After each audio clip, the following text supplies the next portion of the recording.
Good morning guys. Let's start the second numerical. इस numerical की एक अच्छी बात यह है कि आपके पास फिगर दिया हुआ है और इस फिगर के बेसिस पे आपको एक्चुअल डायग्राम बनाना है, देन फ्री बॉडी डायग्राम बनाना है और लास्ट में फोर्स पॉलीगॉन बनाना है। तो ये क्वेश्चन को स्टार्ट करते हैं। इस क्वेश्चन को स्टार्ट करने के लिए आपको सबसे पहले स्केल चूज़ करना पड़ेगा। तो आपने स्केल लिया कि 100 is represented by 1 centimetre. Okay, तो स्टार्ट करते हैं। सबसे पहले आपको एडी बनाना है। तो आपने क्या किया, पहले रेफरेंस लिया और ये रेफरेंस के थ्रू आपने एडी का फॉर्मेशन किया जो है 1, 2 और ये 3।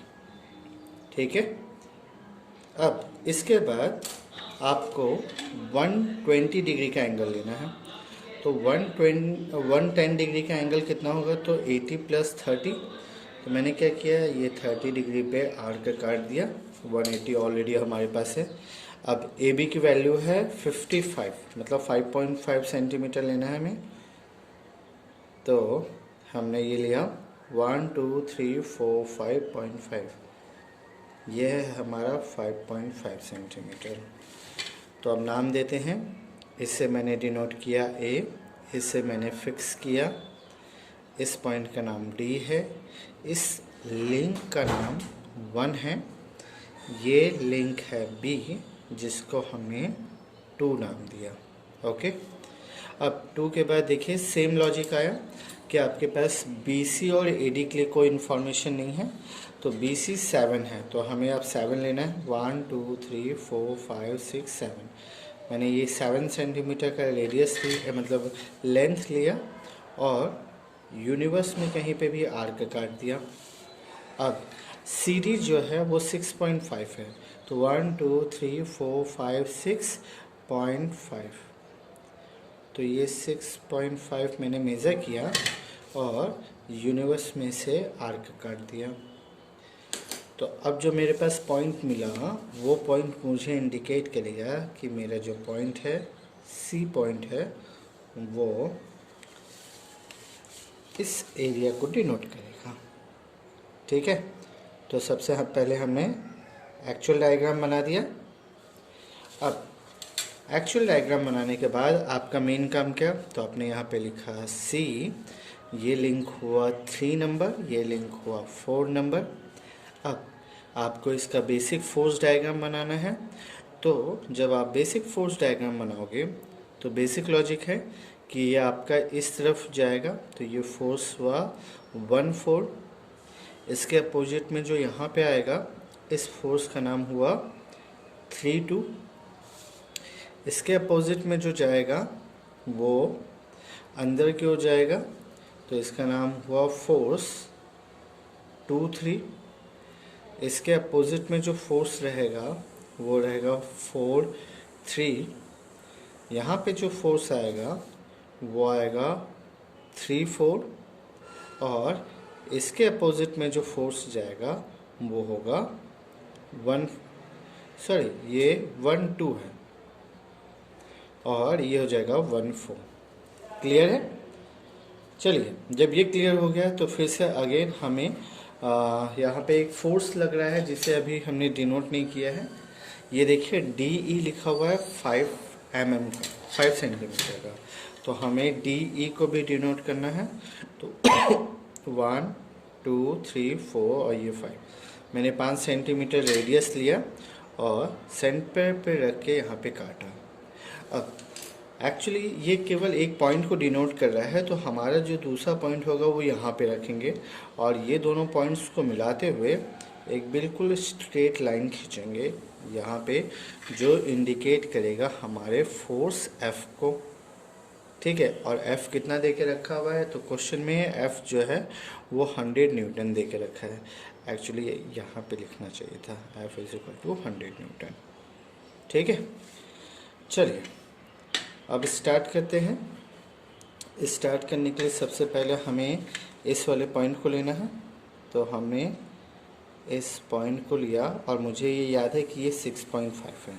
तो मैंने ये जो रेफरेंस है इसी लाइन के पैरेलल में यहाँ पे 6.5 की एक लाइन खींच दी, तो 1 2 3 4 5 और ये 6। देखो ज़रूरी नहीं है कि जहाँ मैंने खींचा, मतलब आप अगर चाहते तो आप इस तरफ भी कहीं पे भी कर सकते हो, वो आपके ऊपर है कि आपके पास स्पेस कहाँ पे है।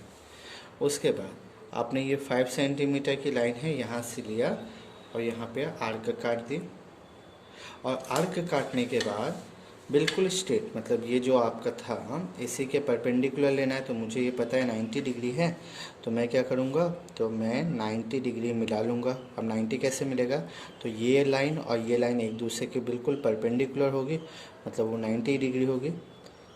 तो ये ऊपर का पॉइंट मुझे फोर्स दिखाएगा और नीचे का मुझे एक लंबी लाइन खींचनी है जो कहीं इसको स्ट्राइक करेगी।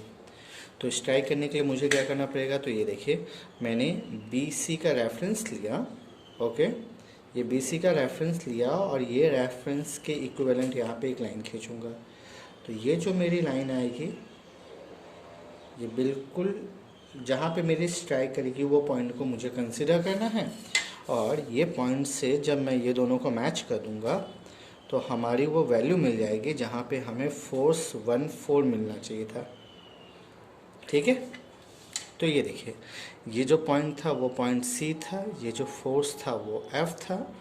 अब ये पॉइंट D था और ये पॉइंट हमने एक एज्यूम किया X क्वांटिटी का।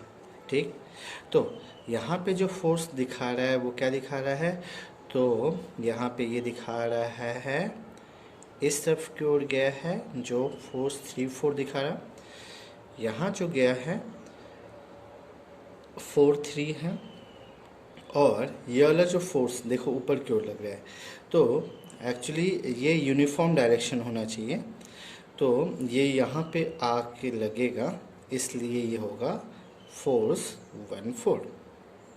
ठीक है, चलिए अब इसी के इक्विवेलेंट आप वो डायग्राम बनाते हैं, फोर्स पॉलीगॉन डायग्राम। तो यहाँ पे अब आपका मतलब ये पहला स्टेप था, एक्चुअली पहला स्टेप ये था, दूसरा स्टेप ये हुआ, और तीसरा स्टेप आता है जहाँ पे आपको एक स्केल कंसिडर करना है फोर्स के बेसिस पे।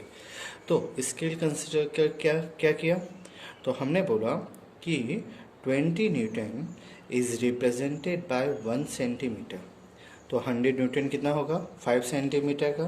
तो फिर सेम रूल्स मैंने ये लिया और ये देखो ये लिया, और इसी का पैरेलल लाइन, ठीक है, इसी का पैरेलल लाइन यहाँ पे 5 सेंटीमीटर की लाइन खींची, तो यहाँ से 1 2 3 4 और ये 5, तो ये मेरी 5 सेंटीमीटर की लाइन हो गई। अब ये 5 सेंटीमीटर के बाद अब मुझे यहाँ पे फोर्स निकालना है, तो फोर्स निकालना है तो मैं ये फोर्स वाली लाइन को यहाँ से उठा के यहाँ पे रखूँगा। ठीक है, और ये कहाँ तक जाएगा, तो ये दोनों बताएंगे मुझे, मतलब एक्चुअली ये और ये बताएगा। ठीक है, तो ये वाली लाइन को जब मैं यहाँ से उठा के लेके आऊँगा और यहाँ पे मिलाऊँगा तो मुझे वो दूसरी लाइन मिल जाएगी। तो अब देखो आइडेंटिफाई करो, ये फोर्स ऊपर की ओर लग रहा है, तो ये आपका फोर्स F हुआ।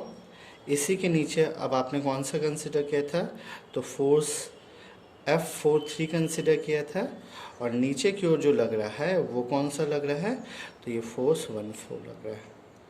तो एक्चुअली मुझे फोर्स 4/3 आइडेंटिफाई करना है, तो 4/3 अगर मुझे आइडेंटिफाई करना है तो मुझे ये पता चलेगा ये कितना आ रहा है, तो मेज़र करते हैं, ये आ रहा है आपका 1 2 3 4 पॉइंट समथिंग 4 आ रहा है ना, एक मिनट ना, ये थोड़ा सा ठीक है, 1 2 3 4 पॉइंट समथिंग 2 के आसपास आ रहा है, 4.2। ठीक है, तो हमारा जो फोर्स है वो कितना आ रहा है, तो 4.2। अब सेंटीमीटर कितना देगा नोट करता है, तो 20 को, तो ये समथिंग हो गया 84 न्यूटन के। ठीक है, अब 84 न्यूटन के बाद अब मुझे क्या निकालना है, तो यहाँ पे जो हमारा टॉर्क लग रहा है टी, वो आइडेंटिफाई करना है। तो टॉर्क आइडेंटिफाई करने के लिए अब देखो यहाँ पे एक और चीज़ आपको याद रखना है। क्या याद रखना है, तो आपने कौन सा फोर्स निकाला, तो आपने 4-3 निकाला। अब ये देखो, जब आप देखोगे इक्वेशन 4-3, ठीक है, तो ये माइनस होगा इक्वेशन 2-3 के, और ये मतलब इज इक्वल टू में देखते हैं ना, is equal to 4-3 is equal to minus, क्योंकि अपोजिट डायरेक्शन में है, इज इक्वल टू ये प्लस, क्योंकि अब वो सेम डायरेक्शन मतलब इसके अपोजिट हो गया, इसलिए 3-2। तो मुझे एक्चुअली 3-2 की वैल्यू चाहिए थी, और 3-2 की वैल्यू क्या होगी, तो मेरा जो F32 आया वो कितना आया, तो 84 न्यूटन का आया। ये समझ में आ गया। चलिए अब मुझे इस वाले फोर्स का कपल फाइंड आउट करना है, क्योंकि कपल फाइंड आउट करने के बाद ही मुझे वो मिलेगा। क्या, तो ये कितना है भाई आपका, तो ए बी आपको दे के रखा है 5.5। तो हमने क्या किया, ए बी 5.5 मेजर किया, 1 2 3 4 5.5, ठीक है। अब ए बी 5.5 के बाद अब ये देखो, ये जो आपका फोर्स लग रहा है, ये फोर्स को आपको यहाँ पे, ये मैंने क्या किया, बी सी का रेफरेंस लिया, और ये रेफरेंस के थ्रू मुझे लाइन खींचनी है। तो ये लाइन इस तरफ लगेगा और एक लाइन इस तरफ लगेगा, ठीक है। अब मुझे मेज़र करना है, इसलिए मैं एक लाइन को थोड़ा सा बढ़ा दूंगा, तो उससे क्या होगा, मुझे आइडेंटिफाई होगा कि ये मेरी लाइन कितनी लंबी है, ठीक है। चलिए, तो अब मेरे को क्या करना है, तो मुझे अब इस लाइन, मतलब ये देखो, ये जो हमारा बिल्कुल पैरेलल लाइन है ना, इसी के लाइन के बेसिस पे अब मुझे डिस्टेंस आइडेंटिफाई करना है। तो डिस्टेंस जब मुझे आइडेंटिफाई करना है, तो वो मुझे पता चलेगा, ये डिस्टेंस आज से दिया हुआ है 1 2 3, थोड़ा सा पास लेके चलते हैं, एक्चुअली इसको भी बढ़ा देते हैं, तो फिर हमें हाइट आइडेंटिफाई करना इजी हो जाएगा, ठीक है। ये देखो, ये मैंने इसका परपेंडिकुलर कर दिया, हाँ, तो परपेंडिकुलर ये मेरे को बता रहा है 1 2 3 3.4 और 5 के बीच में है। तो हमारा जो ये h निकला, ये h कितना निकला, तो 3.4, या हम इसको 3.4 सेंटीमीटर लिख लो, या 34 mm लिख लो। तो अब जो आपका आंसर आएगा, एक्चुअली आपको पहले कपल निकालना होता है, ठीक है। तो आपका कपल निकल गया, क्या दिया है कपल आपका, एक मिनट ना, यहाँ पे, हाँ, तो आपका कपल क्या होता है, तो कपल होता है फोर्स इनटू परपेंडिकुलर हाइट। तो आपके पास फोर्स कितना है, 84 न्यूटन का, और हाइट कितनी है, तो 34 है। तो जब मैं ये दोनों को मल्टीप्लाई करूँगा, तो समथिंग कुछ आएगा। अब वो जितना आएगा वो आपका आंसर होगा न्यूटन mm में। ये आप आइडेंटिफाई करिएगा और बताइएगा। मेरे ख्याल से ये सारा क्वेश्चन अब आपको समझ में आ गया होगा। एक बार रिकैप करते हैं। सबसे पहले मैंने ये डायग्राम बनाया। ये डायग्राम बनाने के बाद मैंने क्या किया, इस वाले का रेफरेंस लेके ये एक लाइन खींची। इसके बाद पहले मैंने ये फोर्स डायग्राम बना के एक लाइन यूनिवर्स में खींचा, और फिर ये लाइन का रेफरेंस लेके जहाँ तक वो स्ट्राइक कर रहा है वहाँ पे x नाम देके मैंने एक्स डी जॉइन करके उसका नाम दे दिया F14। अब अगला स्टेप क्या था, तो ये जो फोर्स है, इसी फोर्स को मैंने यहाँ पे स्केल एज्यूम किया 1 सेंटीमीटर का, तो मैंने वो लाइन खींची। अब मेरे को फोर्स निकालना था ये वाला, तो मैंने क्या किया, ये इसको उठा के यहाँ पे रखा, और ये लाइन कहाँ पे मिलेंगे, तो ये जो लाइन बताएगा वो मुझे यहाँ से बताएगा, ठीक है। तो यहाँ से ये पता चल गया। अब मेरे को फोर्स निकालना था 1/4, तो मैंने 1/4 को मेज़र किया तो वो आया 4.2 समथिंग के अप्रॉक्स। ये जनरली आपकी एक्यूरेसी पे डिपेंड करता है। तो करेक्ट आंसर में यहाँ पे उसने 4 लिखा हुआ है और मल्टीप्लाई 20 से किया है तो वो 80 आया, जबकि अपने यहाँ पे 84 आया। इतना मिस्टेक चलता है। उसके बाद फिर हमने क्या किया, इसका रेफरेंस लेके यहाँ पे लेके आए और यहाँ पे लाने के बाद अब देखो हमने यहाँ पे 2 फोर्स लगाए हुए हैं। तो ये यहाँ पे आ रहा है तो ये हमारा जो फोर्स है ये अपोजिट डायरेक्शन में लग रहा है, मतलब ये इस तरफ लग रहा है। तो हमारा ये वाला भी फोर्स इस तरफ लगेगा। तो अब ये दोनों के बीच की हाइट मैंने आइडेंटिफाई की जो 34 mm है। तो इसी के बेसिस पे हमारा यहाँ पे आंसर है। यहाँ एक और बात याद रखने वाली है, अगर आप क्वेश्चन देखोगे तो क्वेश्चन में जो आपका आंसर आ रहा है वो -80 मतलब -80 न्यूटन आ रहा है। -80 न्यूटन का मतलब ये होता है कि एक्चुअली जब उसने मतलब इस वाले को कंसिडर किया ना, तो इस वाले को कंसिडर करते वक्त उसने ये बताया कि ये जो 2 फोर्सेस लग रहे हैं वो अपोजिट डायरेक्शन में लग रहे हैं।